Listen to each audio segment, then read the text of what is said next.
You all may or may not have heard that there are other ways to get GMC registration outside of what we've talked about in previous videos or even articles. So we're not talking about PLAB, we're not talking about Royal College exams or sponsorships or anything like that. We're talking about medical licensing exams from other countries such as USMLE, MCCQE, and AMC. So how in the world can you get registration in the UK with these foreign licensing exams?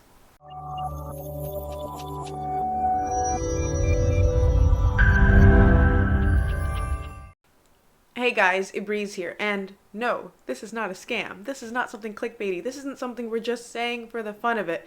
But there are implications for you to follow through on this process, and of course, there are things that you have to basically fulfill. There is a inclusion and exclusion criteria, and if you don't fulfill everything that GMC wants, you won't get registration. And it doesn't make a difference if you guys comment below and say, well, how come GMC won't make it this way, or can we petition? This is just the way it is. The fact that they've given this provision honestly has helped a lot of international doctors who've been stuck in these countries, unable to join those residency programs or those training jobs, move into a new country and actually progress with their careers.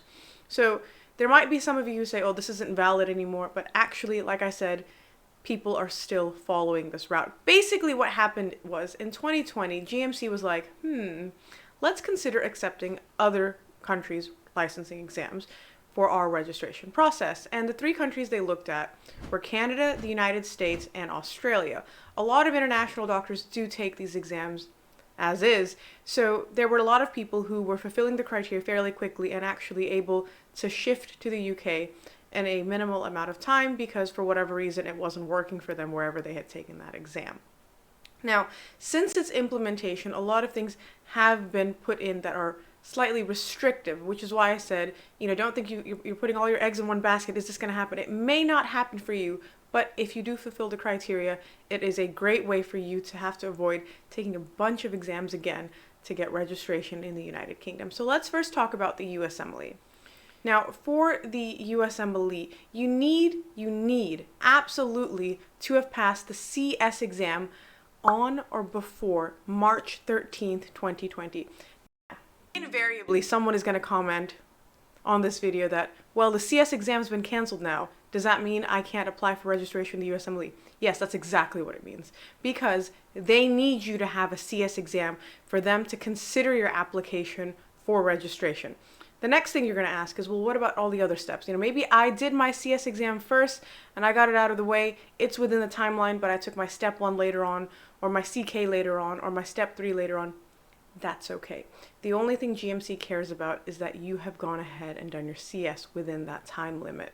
All right. If you have your USMLE done but no CS, unfortunately, you cannot apply for this route. Please also remember, GMC is looking at if you are keeping in touch with some form of medical practice. So before you go ahead and try and apply for registration, contact GMC, tell them your situation, give them a general idea. They effectively want you to at least have 6 months of clinical experience basically within the last 6 months of your applying. So if you're applying, let's say, this month, in the last 6 months, have you been working? Stuff like that.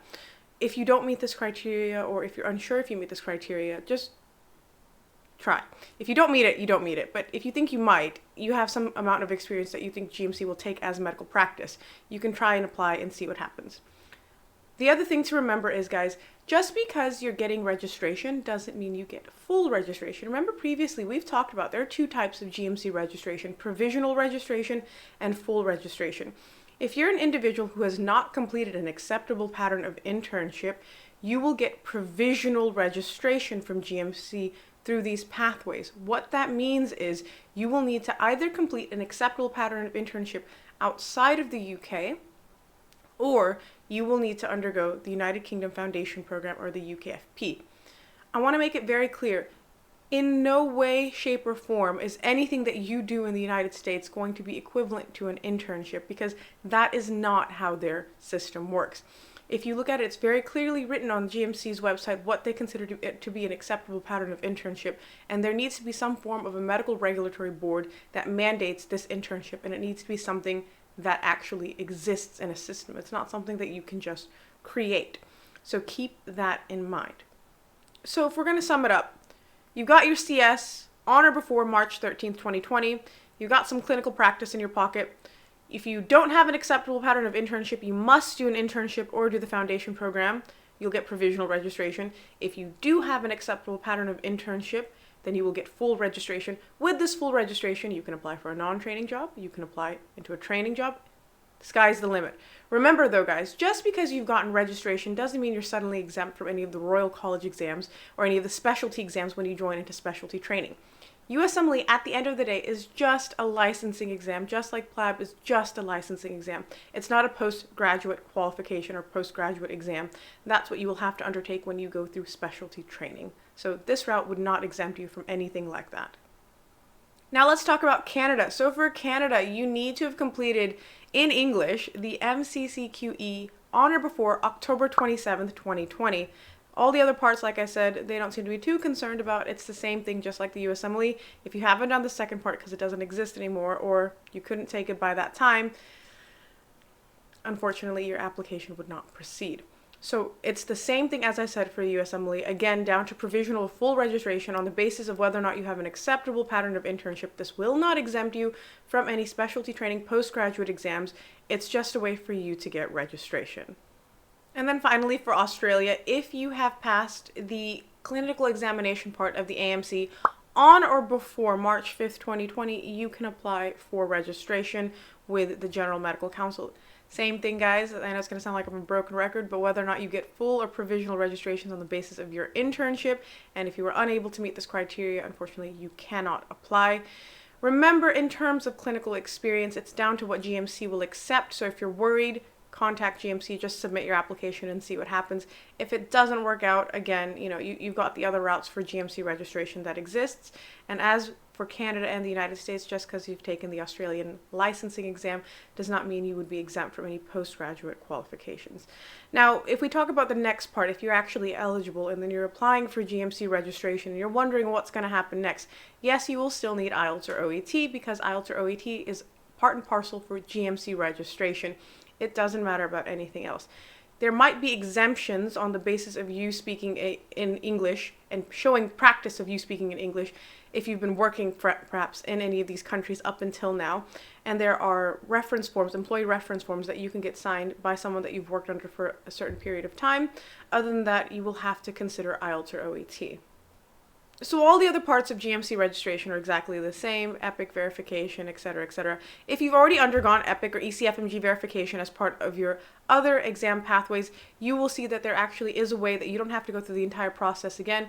Rather, you might just have to pay for the account setup so that they can transfer the information that they've already gotten, say, from USMLE's ECFMG to the UK EPIC account. Now, what are the drawbacks? I know somebody's going to be sitting there wondering, like, Breeze, this sounds too good to be true. Why would they let us have registration? Why would they let us come and work in the United Kingdom? Well, it's one of two things, I think, at least personal opinion. Nothing out there that says this, it's just what I'm thinking. One, the United Kingdom, we know, is facing a shortage of doctors, and they're looking to find doctors wherever they can.